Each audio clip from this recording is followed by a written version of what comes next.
This is Zichru Daf Siman Marba Basra Daf Kuf Samach Aleph. Baruch Hashem, good to be back with the Daf Simanim.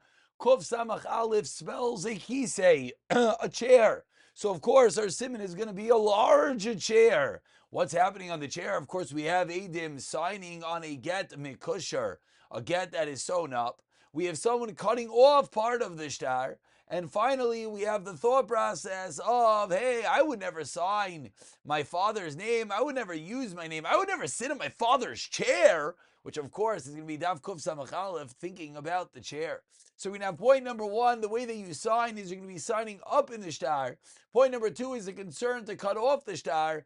Point number three is, oh, you don't have to be worried. Why not? Because you would never sign with your father's name, like you would never sit in your father's chair. So we go back over the 3 points. Point number one, according to Rav Yirmiyah Rabbi Abba, Adim sign from the shtar running upwards perpendicular to the text.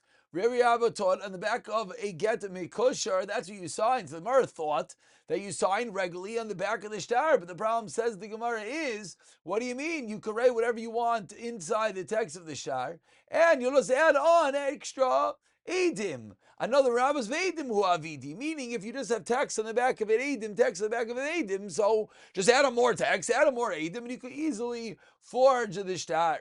Says the Gemara, says Rav Chisar Rabba holds, you don't sign parallel, but rather Idim Imata Lamayla Chatimi, perpendicular to the text. Therefore, there's no worry that you're going to add on anything.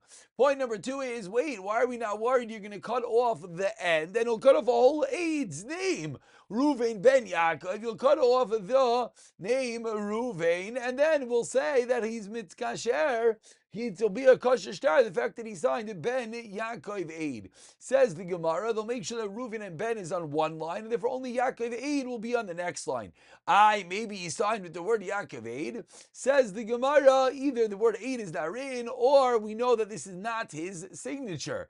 Now, why are we now worried? Okay, it's not his signature, but maybe he'll sign using the father's signature. Maybe he'll even sign using a simon. Still Mashama Davua Chasam, says the Gemara, because no one would sign Lo Shavik Inish Mishemei Didei and sign his father's name. Says Mar, but what do you mean? We find various Amarayim. Rav would draw a fish, others would draw other symbols, so maybe that's what he signed. Says the Gemara, person went out of the chutzpah to utilize his father's name as a symbol. Mar Zutra says, Kol Mekusha Shein Edav Kolin B'Shita Achaz Pasol.